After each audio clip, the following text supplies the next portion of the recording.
Hi, Earth Angels and Divine Beauties! Kamusta? Ito po si Divine Tarot 888 para sa yung love reading, general tarot reading para sa kahit na anong zodiac sign. So, ito po yung love message para sa araw na to. Tingnan natin ang mga energies connected sa'yo. Comment present para alam kong nanonood kayo. Okay, so unang card, let your friends help you, ask for and accept support from others. So, may mga tao sa paligid mo, baka merong kang tutulungan or merong tutulong sa'yo. And then we have, stay optimistic about your love life. Positive thinking and faith will bring you romance. So, you feel very optimistic ngayon. So, yan yung energy ngayon, masaya, positive. Very soon, clearly decide what you want so that it comes to you now. Yung nga lang parang hindi ka makapag-desisyon. This can be any situation. Sa love life mo, sa career mo, sa family, sa kung anong mga situation. Parang feeling mo ngayon, hindi ka makapag-decide. So, kapag daw maliwanag, or kapag daw nagdesisyon ka, makukuha mo agad kung ano yung gusto mong i-manifest. Children, your love life is being affected by children. So, pwede din to mga memories or merong mga bata sa paligid mo. Yung iba sa inyo may mga alaga, may mga dogs. Okay. So, when it comes to love naman, merong mga iba-ibang tao sa paligid mo. Yun nga lang, hindi ka pa makapag-decide kung mag-workout ba itong connection na to. Mukhang may kadikang person na may mga memories kayo or may mga childhood memories kayo together.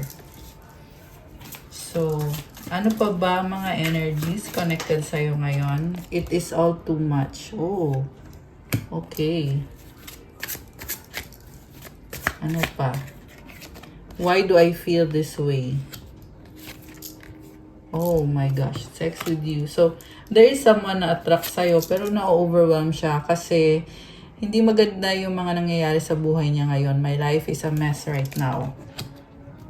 So, yeah, pero alam niya na gusto ka niya or na-attract siya sa'yo. I want out. I can't talk to you right now. Don't put up with my BS. Oh, okay. So, yung isa, gusto makipag-usap kasi gusto makipag-ayos. Samantala, yung isa naman ay give up na or sumuko na. I feel like ikaw to, ayaw mong pansinin yung person na hindi nakakabuti sa'yo or nakagawa ng kasalanan sa'yo.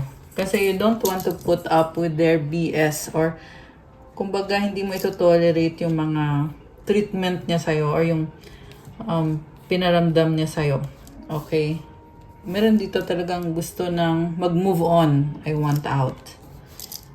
Okay. So, tingnan natin. Ito pa, may gusto pang lumabas na mga mensahe. I feel lonely. You've triggered me. Oh my gosh. So, may na-trigger sa'yo. May person dito na natitrigger siya sa'yo. Kailangan kanya very needy in a toxic way or in an unhealthy way. Okay. Gusto kong tingnan from the tarot. Alisin ko muna itong mga cards na to, guys. Kasi tingnan natin from the tarot kung ano bang intention sa'yo nitong person na ito. Okay, alisin ko muna to. Ayan. Anong intention sa'yo nitong taong paligid mo? Anong intention niya sa'yo? Ayun. Nga pala, like po ng video, comment kung kilala nyo na ba ako or kung bago lang ba kayo dito sa channel na to.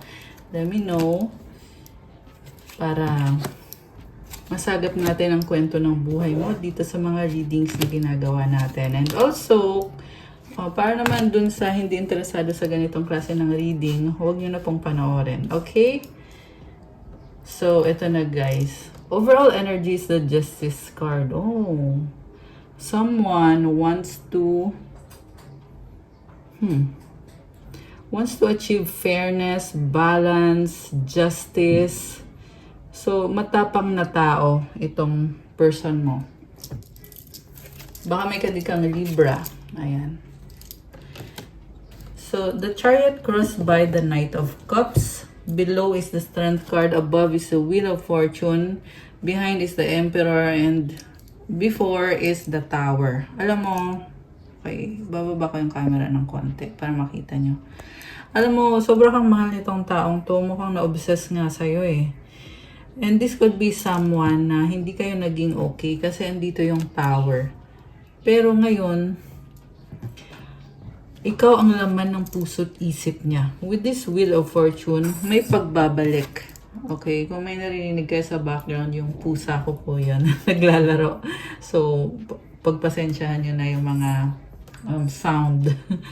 Anyway, Wheel of Fortune is here. The Wheel of Fortune is all about change and a positive change, expansion, growth.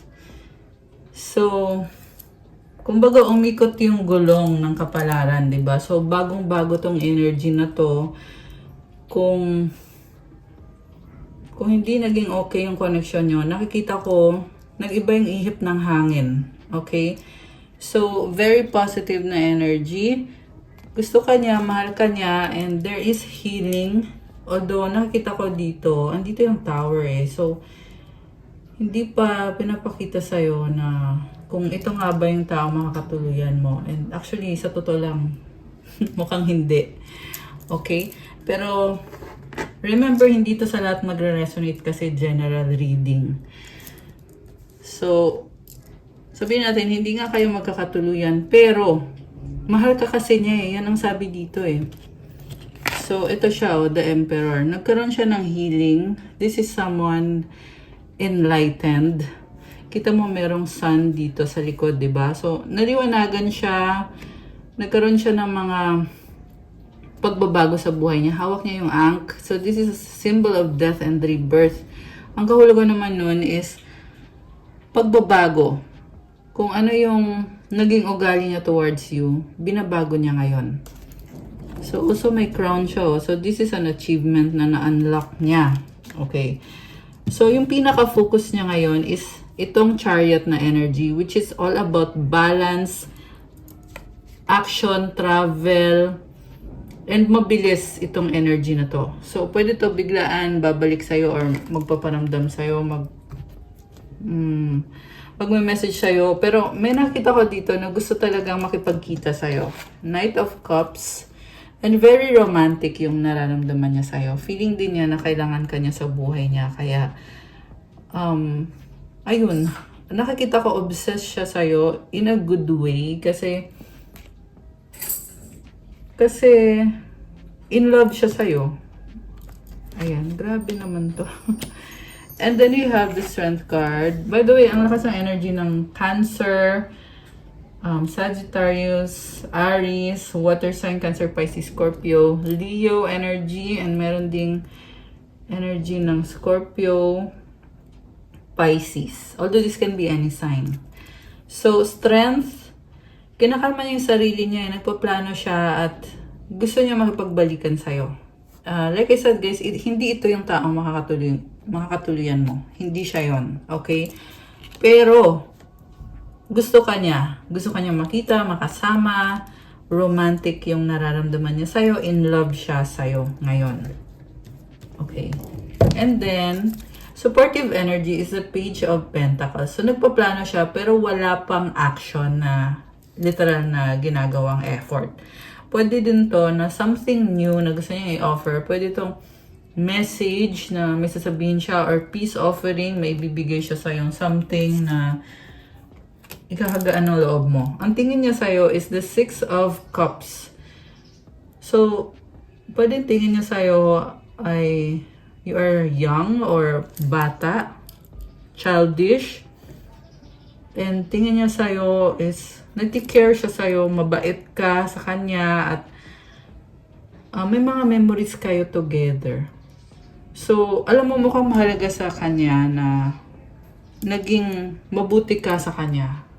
Okay, maganda ang puso mo at may liwanag ka din eh. Ayan oh, may sun dito. So, nakikita niya sa'yo, you bring a positive and healing energy. Okay. Judgment as the mutual energy and the outcome is the Three of Pentacles. So, may mga lihim din tong taong to. Pero, ito na nga, gusto kasi niyang kumonek sa'yo ngayon. So, may posibilidad na mag-uusap kayo at magpaplano. Okay? Or yun yung gusto niyang gawin. Yun yung gusto niyang mangyari. Na magkaroon ng pagpaplano, collaboration. Ayan o, Three of Pentacles. Pero guys, mababang level lang to eh. So, nakikita ko din kung bakit hindi siya yung makakatuluyan mo. Kasi yung effort na pinaplano niya or yung gusto niyang gawin or gusto niyang ibigay sa'yo ay mukhang hindi sapat or hindi ito yung klase ng effort na ini-expect mo sa taong makakatuluyan mo. Ayan, kasi number 3 lang eh. Tsaka Pentacles, mabagal. Okay? Mabagal yung movement. Yung iba sa inyo guys, the reason kung bakit mabagal yung movement niya ay dahil may iba pa siyang ka-deal na person. So, with this number 3, it could be a third party, which is, yeah, walang gender dito. But this could be another man, another woman. This could also be trabaho niya, family niya, magulang niya, anak niya, katrabaho niya, kung sino man yon. Basta merong third party dito. Na yan yung dahilan kung bakit mabagal yung movement niya papunta sa'yo. Pero kung yung tanong mo lang naman is kung may feelings ba siya sa'yo, eh syempre, oo naman. Actually, intense nga yung feelings niya sa'yo eh. Tsaka may pagbabago. So, this is the kind of person na hindi na niya mapigilan yung nararamdaman niya sa'yo. Talagang sobrang intense. Okay? And the Strength card is telling me na gusto niya yung pagmamahal mo at talagang minamanifest niya yan. Yung nga lang, mag-ingat ka lang guys. Kasi pwede ka kasi niyang iwanan. At mukhang yan talaga yung mangyayari pag in-entertain mo itong taong to. Kasi ito yung nasa near future ninyo eh. Hindi magandang card to. Itong The Tower. So, pwedeng maging dahilan ng separation ninyo sa near future is pwedeng another woman, another man, another person. Okay? So, yun. Very clear naman yung message eh. So, mukhang alam mo din naman na ganito nga yung mangyayari. Alam mo na gusto niyang mag-reach out sa'yo or makipag-usap sa'yo, makipagkita. Namimiss ka niya, may feeling siya sa'yo, may pagmamahal siya sa'yo. Alam mo yon. Alam mo din naman na walang patutunguhan. Kasi, may narinig ako na wala siyang isang salita. Okay? Pero may dahilan kasi yan guys eh. Yung dahilan is, ayun na nga, it's either may iba siya or hindi ka lang niya talaga priority. Pero mahal ka naman niya. Ayan. So, tingnan pa natin. What other message na dapat mong malaman or pwede mong malaman ngayon? So, Knight of Swords, Eight of Wands, the Seven of Cups, the Devil, and the Queen of Pentacles. May mabilis na energy dito. May pag-uusap at merong person na na-obsess kakastok sa'yo. And oh, wow. Nakikita ka niya as someone na workaholic or someone na very independent. Kayang-kaya mo sarili mo. And parang hanggang pangarap na lang. Ganun yung tingin niya sa'yo. Hanggang pangarap ka na lang daw niya. Grabe. Ayun, tingnan mo to. Seven of Cups. This is also someone na maraming ibang options, hindi lang ikaw. Kaya ka nga pangarap niya dahil may iba din siya. Nakakaloka. Ayun. Also, may pangangailangan siya sa'yo. Pwede yan financial na pangangailangan, emotional, kung anong pangangailangan man yun. Mag-ingat kayo guys. Yung iba kasi dito, merong parang piniperahan ka. Ayan, nakakatawa man. Pero, yun, gusto lang niyang perahan ka or gusto lang niyang magkaroon ng benefit galing sa'yo. Gusto niya yung energy mo, gusto niya yung ganda mo. Ayan. So, Kailangan ka niya. Okay. Ace of Swords. And then the Star and the Five of Swords. So, alam mo sabi dito,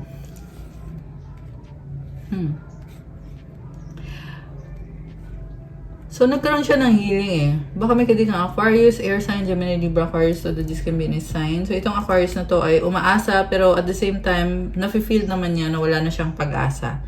Pwede din tong ikaw, okay, roles can be reversed, pwedeng ikaw to, na you are hoping na sana nga mag-workout to, pero alam mo din sa sarili mo na kahit yun ang gusto mong mangyari, pero hindi rin. Ayan. So, comment nyo dyan kung kayo ba yun.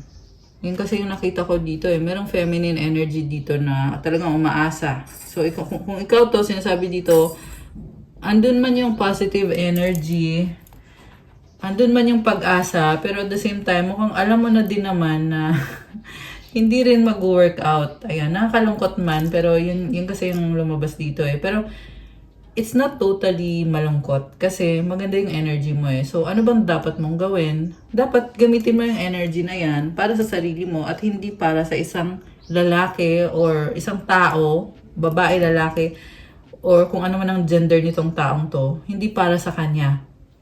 Okay? But para sa'yo. Kasi, pag ginamit mo yung energy mo para sa'yo, mas magiging successful ka, mas magiging masaya ka, productive, maswerte, mas magiging positive yung energy mo. Kasi pag binigay mo yung energy na yan sa ibang tao, siya yung gagamit ng energy na yan. Ganun yun, guys. That's the system. And kailangan maging wise ka sa energy na yan. Kasi star to eh. Very, ayan oh. Ayan. You are someone na na-attract mo kung ano yung minamanifest mo. Ngayon, gamitin mo yung manifestation power na yan para sa sarili mo. Okay, tingnan mo, ang ganda ng suot niya. Oh. Maraming liwanag, maraming stars. At dito mismo, sa image na to, may mga stars at merong isang malaking star sa gitna. Ayan, may crown pa siya. Oh. So, gamitin mo yan para sa sarili mo. Yan yung pinapasabi sa'yo ng mga angels mo.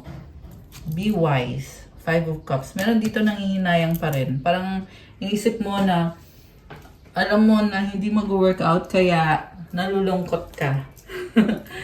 Okay. O pwede ding, yung iba kasi sa inyo guys, wala na kayong pakialam sa taong to. Okay.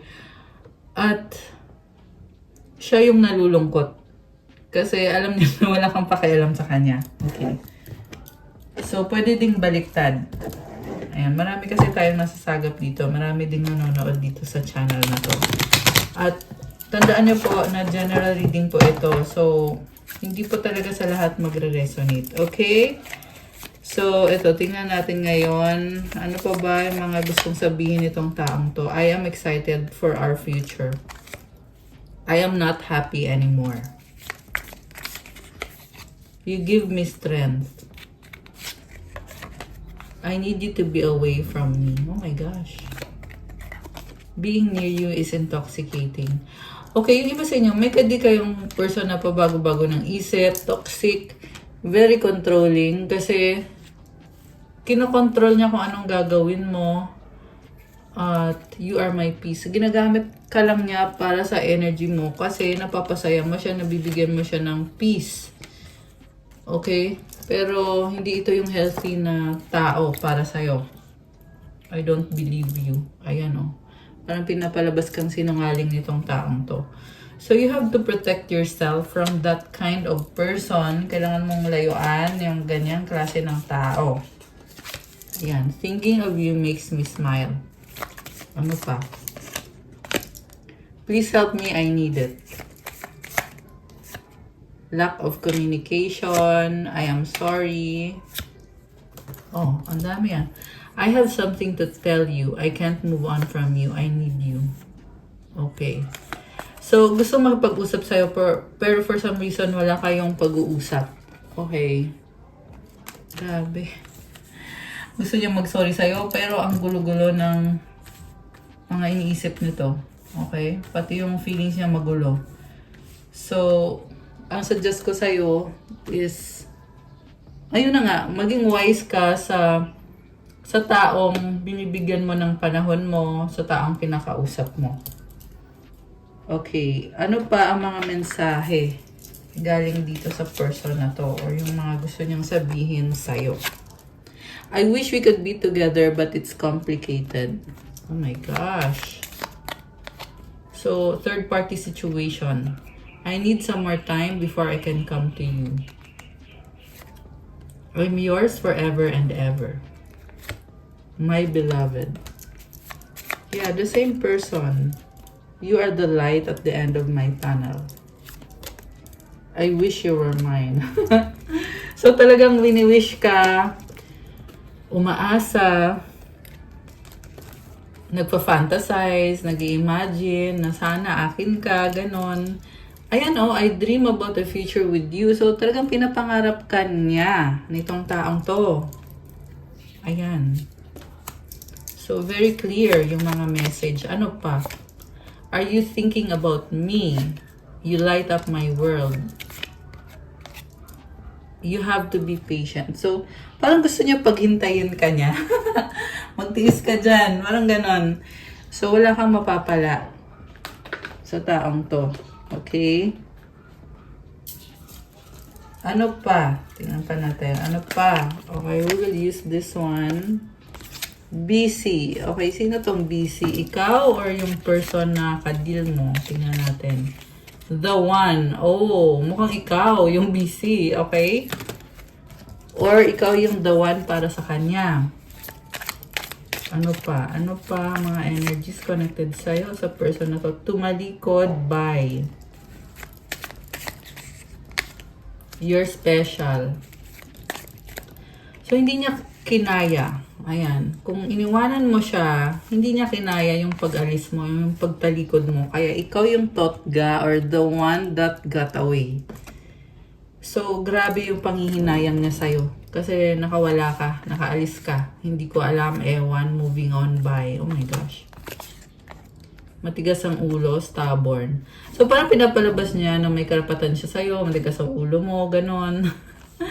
Pero ang totoo niyan is wala siyang control sa'yo eh. Hindi ka niya makontrol. Ang nakikita ko sa person na to, siya yung controlling at the way siya mag-isip, hindi maganda. Waiting for you. Okay, hinihintay ka niya. Okay, decision. Pahinga, time out. Okay. Hinihintay niya kung ano yung decision mo. Forever soulmate. Oh, okay. Ito, tumalon. Akin ka lang, possessive.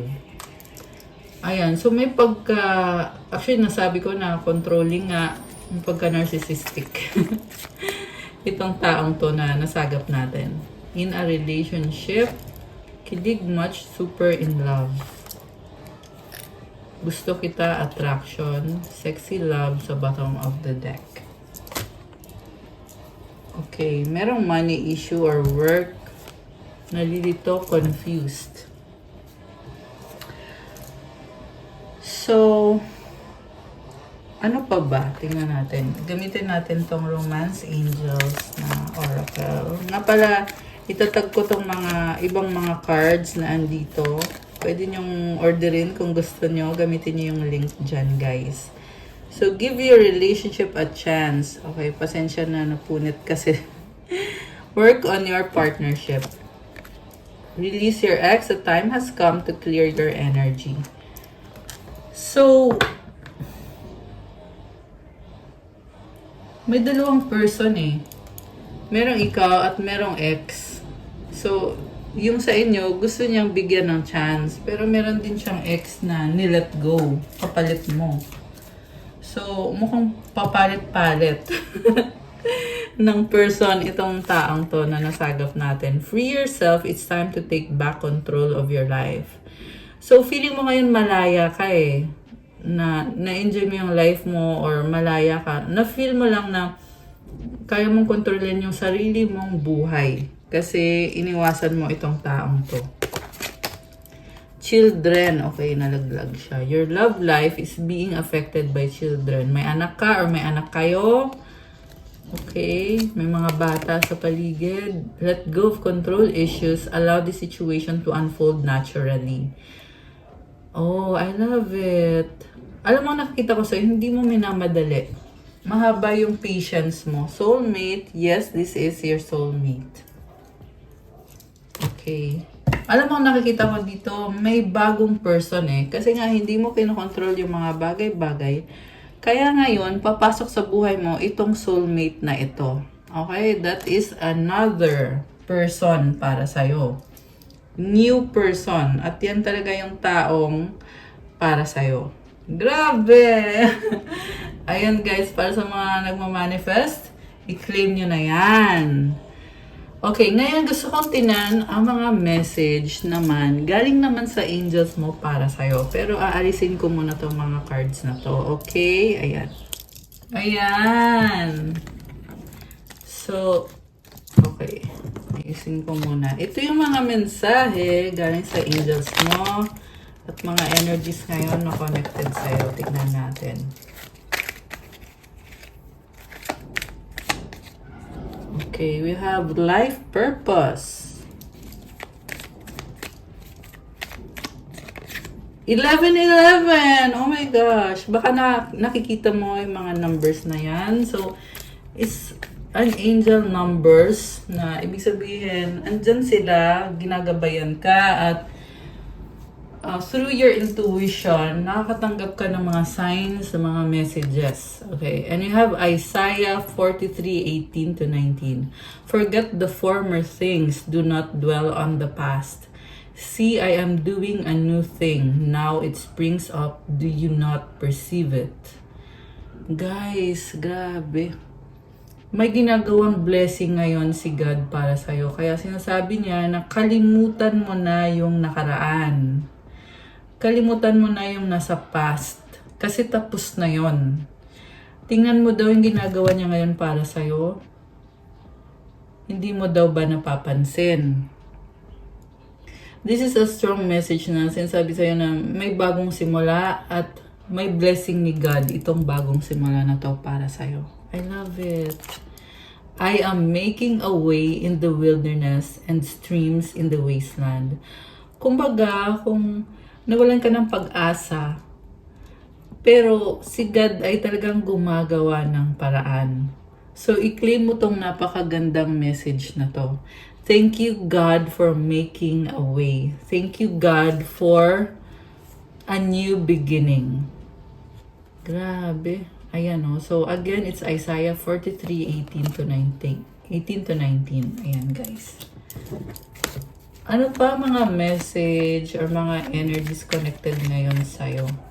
Spiritual warrior. Okay, that's nice. You are a spiritual warrior. Empowerment! I love it. Okay. So, keep up the good work. We have 1, 2, 3, 4. Itong numbers na to, sinasabi naman na you are on the right track. Keep going and slowly but surely. One step at a time. Yan din yung kahulugan ng numbers na yan.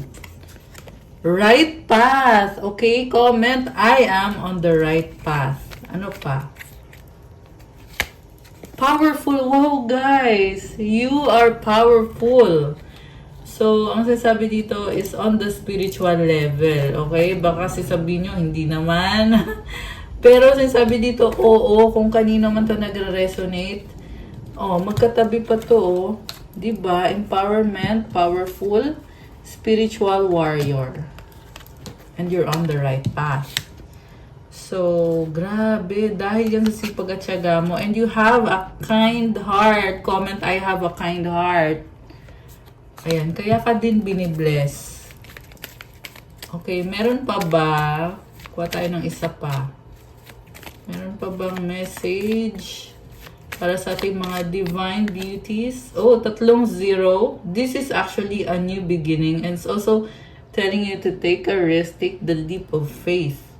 Actually, magna-New Year na. Advance Merry Christmas and Happy New Year sa lahat. So, ito na yun. Ito na yung bagong simula para sa'yo. Okay? 55. Oh my goodness. This is a change. Hindi madali itong pagbabagong to, pero definitely nagdadala ng blessing para sa'yo yan. Spiritual awakening. Actually ngayon, meron kang pinagdadaanan na matinding mga pagsubok, yan na yung spiritual awakening mo. Okay? Ano pa? Unicorn, you are someone na ibang-iba ka. Okay? Very unique, very talented. Oh, Earth Angel! Sa bottom of the deck comment, I am an Earth Angel. Ayan, guys. So, I love it. Ano naman ang mga angel numbers para sa'yo ngayon? We have 12-12 duality. Within you are shadows of dark and beams of light. The divine is reminding you to embrace the duality that is your individual spark. The spark is being ignited and is ready to illuminate the path ahead. Affirmation, I fully embrace who I am and allow change where it is needed. I trust the duality within me. So, balansehin mo lang daw. Kasi merong mga sparks sa'yo eh. Mukhang yan nga yung ginagawa mo. Binabalanse mo yung mga bagay-bagay. Okay, isa pa. Isa pang angel numbers. Okay, 1, 2, 3, vision. Your path will not look identical to anyone else. That is what makes you unique. Remember that as you stay the path that feels connected, the path will continue to lead you to alignment. Let your vision be as different as you are. So, ito na nga, kasi may unicorn card kanina eh. So, sinasabi dito na ibang-iba ka, kaya huwag mo ikumpara yung sarili mo sa ibang tao. Kasi may sarili kang landas. Papunta ka na sa alignment ngayon. And magpatuloy ka lang. Affirmation. So to claim this beautiful energy, comment yung affirmation. Comment, my path is mine and mine alone. When I follow my path, alignment comes naturally. Ayan guys, so magpatuloy ka sa landas mo kasi walang makakapigil sa mga blessings na paparating sa buhay mo. Mag-wish kayo guys. Kuha ko ng sagot sa wish ninyo. Okay? Isang wish. Ayan. So, ito. Isipin nyo ngayon yung wish ninyo. Okay. Make a wish now. Make a wish now.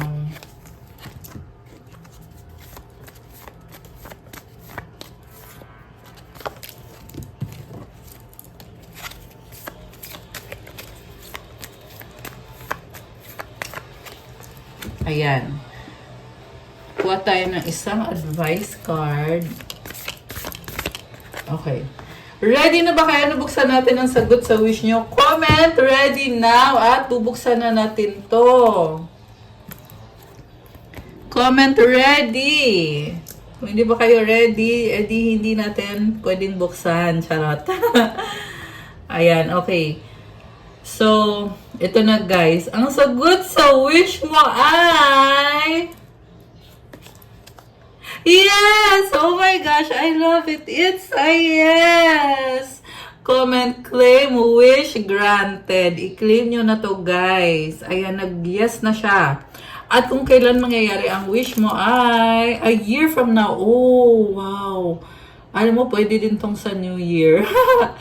Kasi a year from now, mag-New Year na, di ba? Wow naman. At ang advice para sa'yo ay... helpful people. Ayan, may mga tao dito sa paligid mo na talagang binibless ka, tinutulungan ka, or this could be a community, a family. And, grabe, ang daming mga anghel. Ayan, oh, mga angels. Wow. Grabe. So, ito yung mga blessings mo. Okay? Ngayong bagong taon, ito papasok. So, i-claim nyo na to guys. Claim na yan. At yung advice para sa'yo is striving. Eventually, the individual ego's drive to make things happen falls away, replaced with the relaxed, trusting openness to answers as they arise. Thank you, Divine, for letting me move with the flow. So, mas nagiging kalmado ka daw ngayon at nag-open yung mind mo na hindi mo kailangan kontrolin ng mga bagay-bagay kasi nagkakaroon naman ng mga kasagutan sa mga tanong mo. So, mag-thank you ka kay God kasi you can just move with the flow at i-enjoy mo lang kung ano man to mga nangyayari sa life mo ngayon, mga changes, mga blessings, kasi you are striving. Ayan, I love it. So, that's all sa ating love message for today. Thank you for watching. Pa-like po, comment, subscribe, hit the notification bell. Kung kailangan mo ng gabay, kung nag-resonate ka at kailangan mo ng more information, pwede kang magpa-book ng private reading. Message mo ko sa Viber or sa WhatsApp. I-click nyo dyan sa description box. Nakalagay po dyan yung Viber ko at saka yung WhatsApp. And gusto kong magpasalamat sa ating mga subscribers dito sa channel na to. Ilan na ba? Ilan na ba tayo? 153,000 subscribers. So, ayan, sa pag-end ng taon na to at sa pagpasok ng bagong taon, gusto kong again magsabi sa inyo ng thank you. God bless po sa lahat. And yeah, enjoy the holidays. That's all for today, guys. I love you. Have a good day or night. Stay safe and see you again soon. Bye!